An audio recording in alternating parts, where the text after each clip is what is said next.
इसलिए परमेश्वर रिश्तों की चाह रखता है। उसका वर्णन पिता के रूप में किया गया है।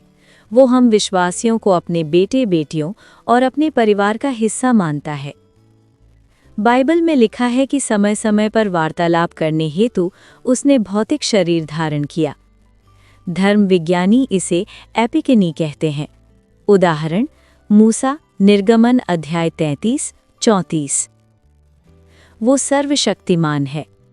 लूका 1:37।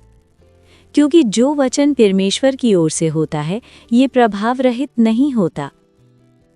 परमेश्वर की सामर्थ्य पूर्ण रूप से असीमित है, फिर भी उसने घोषित किया है कि कुछ बातें वो नहीं करेगा।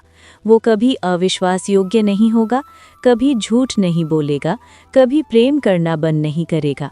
वो इन कामों को नहीं कर सकता क्योंकि ये उसके स्वभाव और गुण के विपरीत है।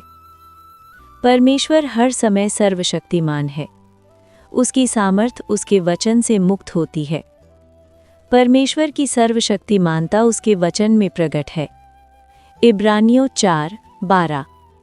क्योंकि परमेश्वर का वचन जीवित और प्रबल और हर एक दोधारी तलवार से भी बहुत चोखा है और जीव और आत्मा को और गांठ-गांठ और गूदे-गूदे को अलग करके वार पार छेदता है और मन की भावनाओं और विचारों को जांचता है। वो सर्वज्ञानी है। भजन संहिता 147:5। हमारा प्रभु महान और अति सामर्थी है, उसकी बुद्धि अपरंपार है। अय्यूब 37:14-18। हे अय्यूब, इस पर कान लगा और सुन ले, चुपचाप खड़ा रहे और ईश्वर के आश्चर्य कर्मों का विचार कर। क्या तू जानता है कि ईश्वर क्यों कर अपने बादलों को आज्ञा देता है और अपने बादल की बिजली को चमकाता है? क्या तू घटाओं का तौलना व सर्वज्ञानी के आश्चर्य कर्म जानता है? जब पृथ्वी पर दक्षिणी हवा के कारण से रातराटा रहता है, तब तेरे वस्त्र क्यों गर्म हो जाते हैं? फिर क्या तू उसके साथ आकाशमंडल को तान सकता है, जो ढाले हुए दर्पण के तुल्य दृढ़ है? यशाया 46:9-10। प्राचीन काल की बातें स्मरण करो जो आरंभ ही से हैं, क्योंकि ईश्वर मैं ही हूँ, दूसरा कोई नहीं। मैं ही परमेश्वर हूँ और मेरे तुल्य कोई भी नहीं है। मैं तो अंत की बात आदि से और प्राचीन काल से उस बात को बताता आया हूँ जो अब तक नहीं हुई। मैं कहता हूँ मेरी युक्ति स्थिर रहेगी और मैं अपनी इच्छा को पूरी करूँगा। वो सर्वत्र है। यिर्मयाह 23:24। यहोवा की ये वाणी है कि क्या मैं ऐसा परमेश्वर हूँ जो दूर नहीं निकट ही रहता हूँ? फिर यहोवा की ये वाणी है कि क्या कोई ऐसे गुप्त स्थानों में छिप सकता है कि मैं उसे न देख सकूं? क्या स्वर्ग और पृथ्वी दोनों मुझसे परिपूर्ण नहीं है? प्रेरितों के काम 17:24। जिस परमेश्वर ने पृथ्वी और उसकी सब वस्तुओं को बनाया, वो स्वर्ग और पृथ्वी का स्वामी होकर हाथ के बनाए हुए मंदिरों में नहीं रहता। वो त्रिएक परमेश्वर है। यूहन्ना 14:26। परंतु सहायक अर्थात पवित्र आत्मा, जिसे पिता मेरे नाम से भेजेगा, वो तुम्हें सब बातें सिखाएगा और जो कुछ मैंने तुमसे कहा है वो सब तुम्हें स्मरण कराएगा।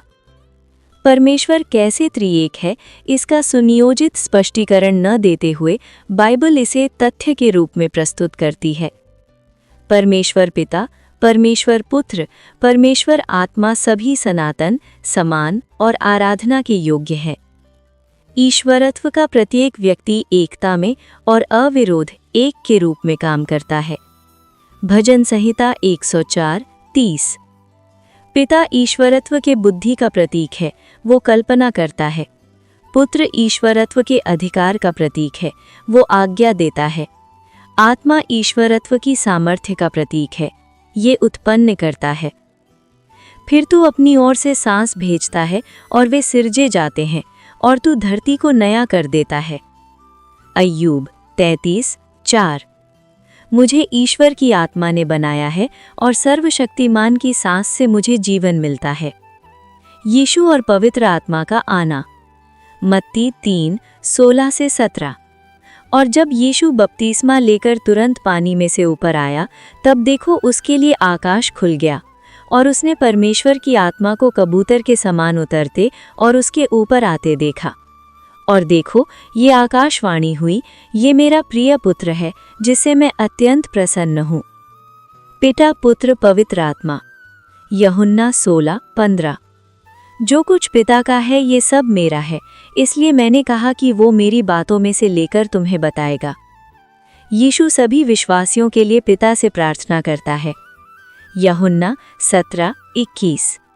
जैसा तू है पिता मुझ में है और मैं तुझ में हूँ, वैसे वे भी हम में हों, इसलिए कि जगत प्रतीति करे कि तूने ही मुझे भेजा है।